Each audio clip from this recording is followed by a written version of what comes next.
Everybody, this is CJ Graham, Jason, Friday the 13th, Part 6, and the upcoming film I'll be playing Elias Voorhees in Friday the 13th Vengeance. That's right, Elias Voorhees, Jason's father. And we are on the Movie Rage Show with my brother, Mike.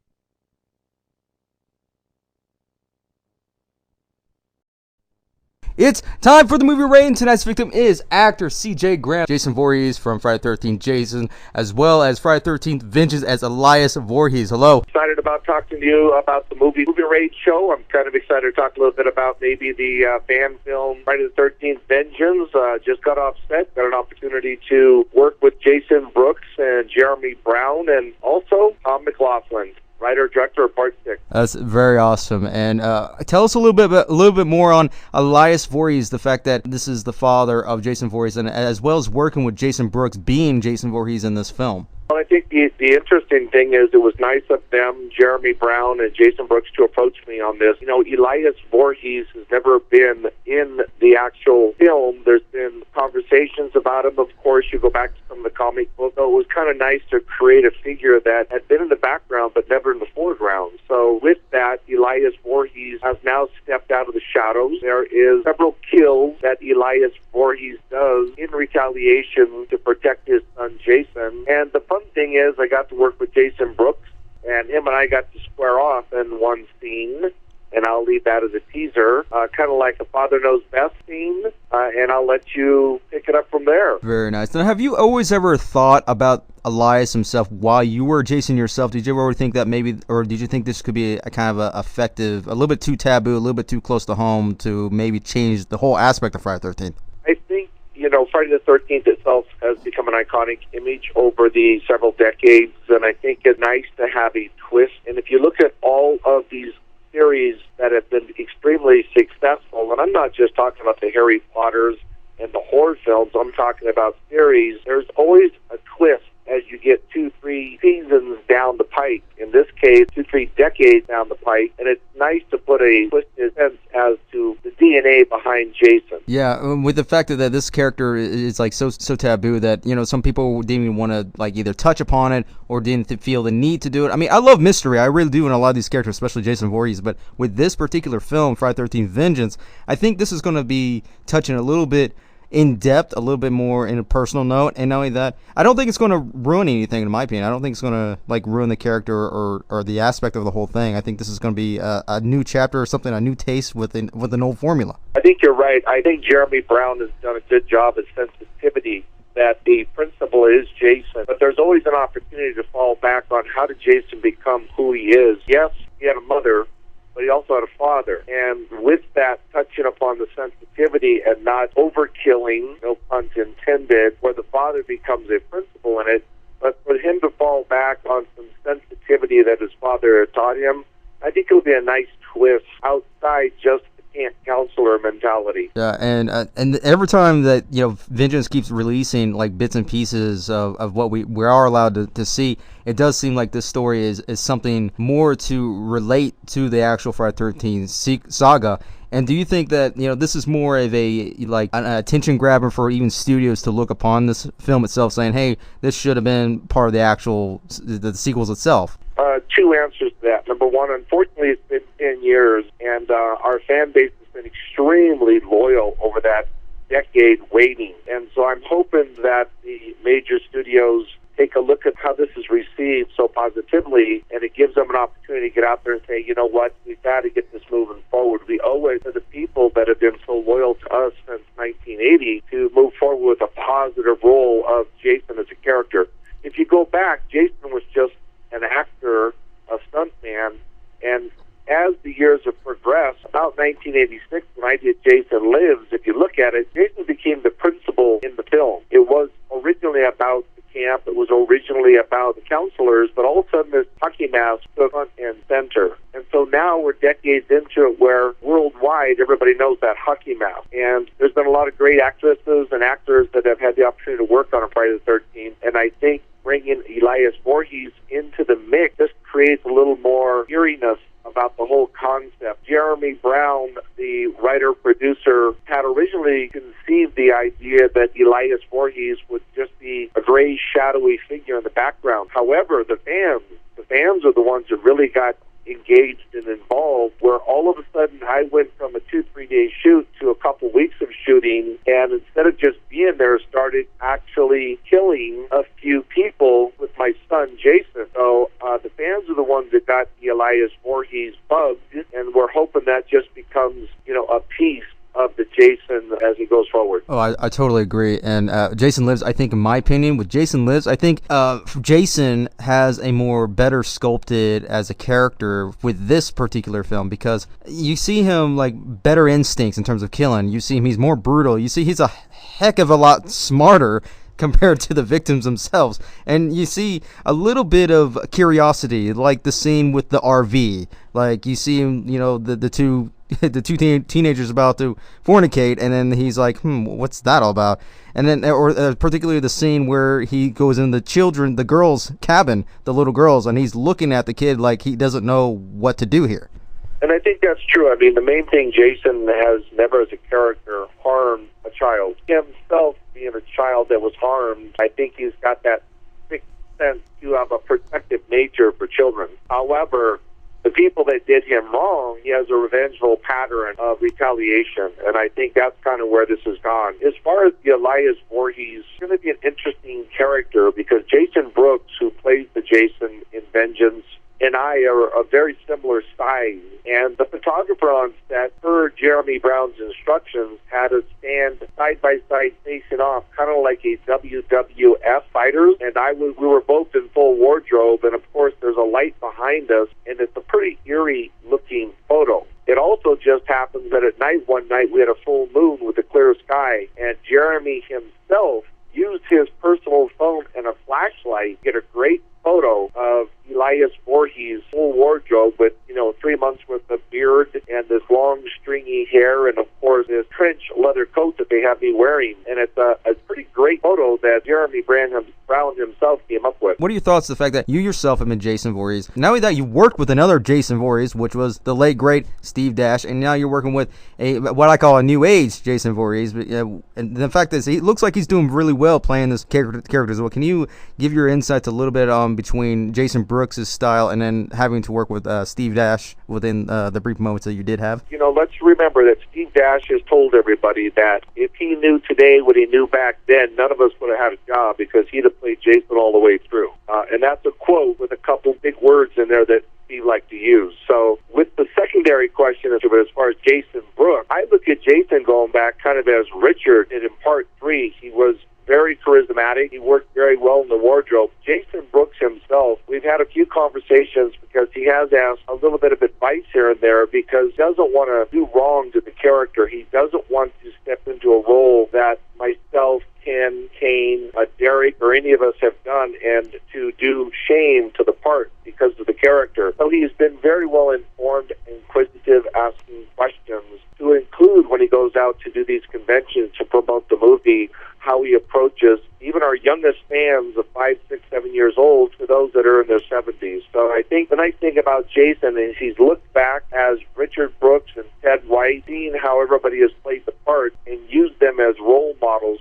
so that he would make sure that he represents the Jason character with class and style all the way through. That's awesome too, because a lot of times, especially when they're making new films like remakes or something like that with an iconic character like that, they just look at the films and then see the style of the film, the structure of the film, but they don't really examine the characters or the people who actually portrayed these characters, from if it was more than one person. They just play with it, and then they think it's going to be dark and scary, and they think they're going to sell off the crowd with that, but that's not the case. I think exactly, and with this film, for instance, again, my character grew from just a couple quick days of shooting into a couple weeks. And to me, I always look at things positively. My personal self, I just donated what was to be my salary to the Shriners Children's Hospital, the Seattle Burn Unit. And one thing about that is that's very close to a good friend of mine, Kane Hodder.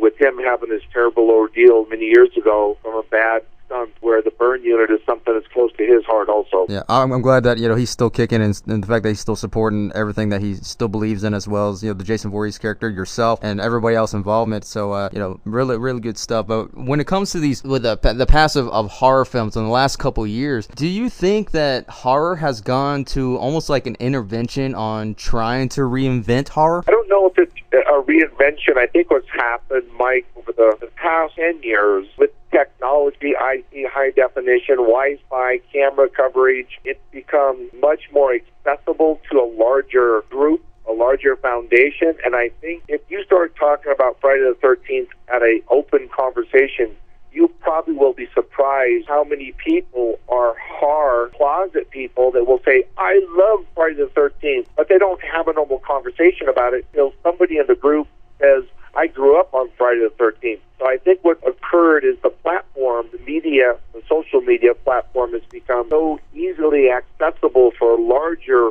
group of fans that it's had a domino effect. And I think on top of that, the accessibility of being able to do a film like Vengeance using Kickstarters and fans being engaged because of them being so appreciative of the Friday the 13th has become a much easier role than it was even 5 years ago. So I think going back right now, you take a look at it, you can actually take a look where Friday the 13th has had a real good run, and the hockey mask, again, going back to that, is iconically known worldwide. Now, if you show a picture of C.J. Graham, they may not know C.J. Graham. You show a picture of Tom Cruise, they'll tell you that's Tom Cruise. But I can almost assure you, if you show a picture of a hockey mask, they'll know it's Friday the 13th. It's such a long road to where some of these, like Friday the 13th, and as well as these iconic other franchises, have made a household name for themselves.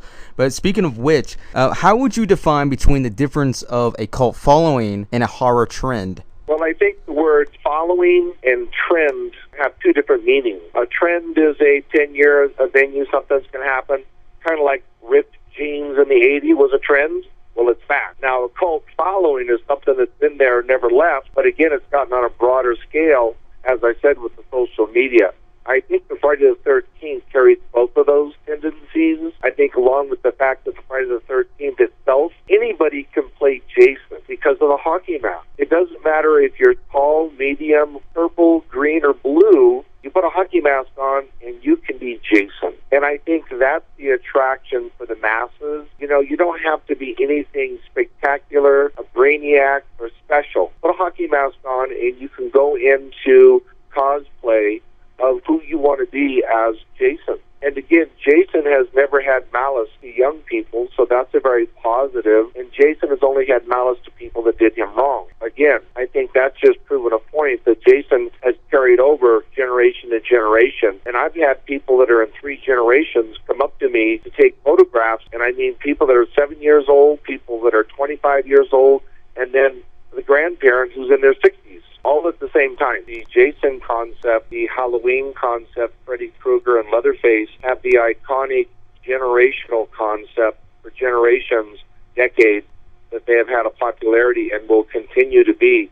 And in today's society, comic cons, horror cons, theatrical conventions have all come together, tattoo conventions into one because of the social media revolution that everything has been put together. So if you go to a convention, you will see Alice Cooper sitting next with me, and 2 tables down, you'll see William Shatner from Star Trek, Captain Kirk. And it's all mixed into the next row. You'll see a WWF fighter, and then all of a sudden you'll see the voice from Scooby-Doo. And I think that's where we talked about it, you know, when you talked about the word cult and a trend. I think it's just something iconically that takes that momentum. Again, with the social revolution of media, the way things are followed, has continued. The simplicity of a Jason character for Halloween or for a costume party, it makes it so easy that anybody can put it on and become that character. So there's a connectivity with multiple generations and multiple people. Oh, definitely. And it's really amazing how people, and now that it gets people together for something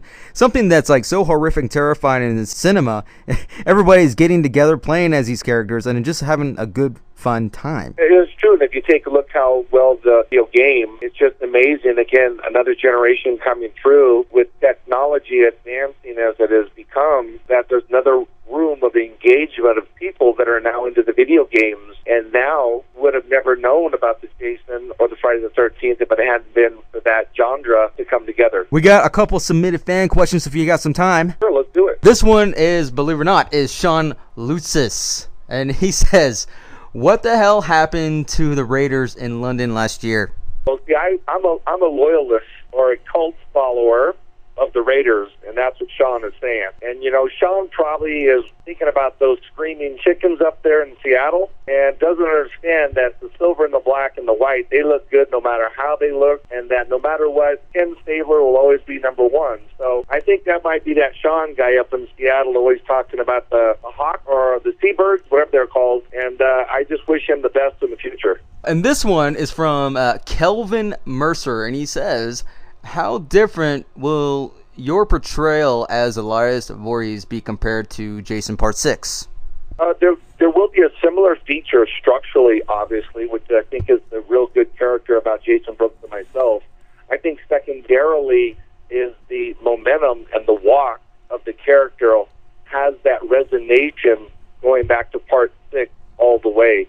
So I think the fans, when they see me stalking some of the hunters that I kill and a couple characters, they're going to see a very similar stalk that Jason once had in Part 6. There's also a scene where I kill a police officer, a sheriff, and how I physically take her body and break it. I think will bring back some of the Part 6 character that was truly about the force of the nature of power rather than the blood and guts. And that's really cool, because I'd rather the nature of power rather than just pure blood and guts, and then just for the viewer to focus on that point rather than it's like, oh my gosh, like this guy is no joke, don't mess with this guy. And I think I like that about it, because the character itself did not require a lot of dialogue. It was a minimal amount of very direct dialogue. It was more physical features with the longer hair and the beard, the strong sarcasm, like towards the graveyard digger, that he should keep that to himself. But at the same time, it's almost like a Rambo type of person that just doesn't stop, but doesn't say too much, but enough to get the communication across. Kelvin Mercer also asks, have you ever had interest in taking a part of another role in horror icons such as Michael Myers or even Leatherface?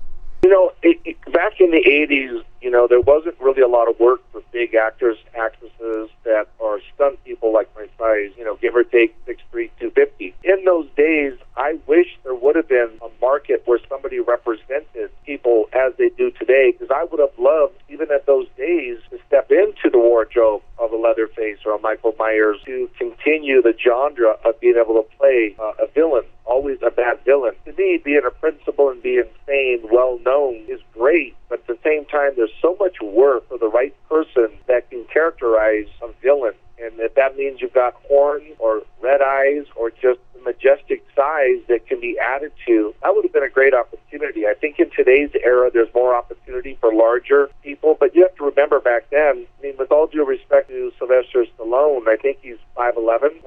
Mr. Schwarzenegger, 6'1", maybe 230 on his best day, Mr. Universe. But, at my size, and Lou Ferrigno is a good example, he's 6'3", 260. He's a big man. And I think it limited the amount of work that he was able to do as a result of his structure. I definitely agree with on the structure part. This one comes from Corey Kaufman. He says, what is it horror brings to the table that other genres don't? I think it brings, and this is an opinion, I think everybody has a different perspective, but I think it brings a different perspective from all people, because all of us get frustrated at times, and all of us have an imagination. I think the horror genre allows us to use our imagination, both positive and negative, but at the same time, it's just that. It's an imagination. It's a creativity nerve that we're allowed to go out and think of ways that we could put films together and structurally do it without bringing any harm to anybody, of course. The object is to have fun with it. It's a theatrical play on stage, but it's done through cameras, makeup, and some great stunts by a lot of good people. Corey Kaufman also says, what makes a project take off into flight? Is it good script, the director, the casting crew? Well, at the end of the day, if your casting crew, which is the foundation of your network, are not 100% on board, it doesn't really matter how good, how much budget, or anything, you're going to fail. One thing I learned this about 45 years ago in the military, that if you do not have the right people around you, you will not succeed. Period. So I believe the cast and crew are your foundation, and then you build up from that perspective when it comes to building that structure. Otherwise, your structure is going to fall down.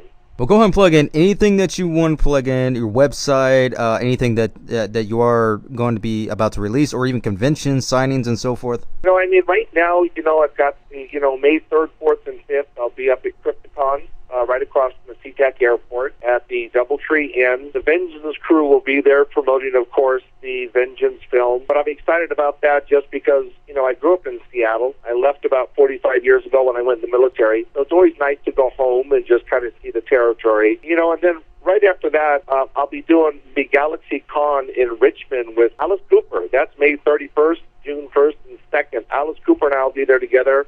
I'll be in full wardrobe, and if you remember, Alice Cooper did the music, Man Behind the Mask, and he's back. So that's going to be a great photo opportunity for the fans to have myself in wardrobe and Alice Cooper in it to take some professional photographs with us. And then, you know, just my website, jason6.com, and take a look at what I've got coming up. Well, there you have it, everybody. That is actor C.J. Graham.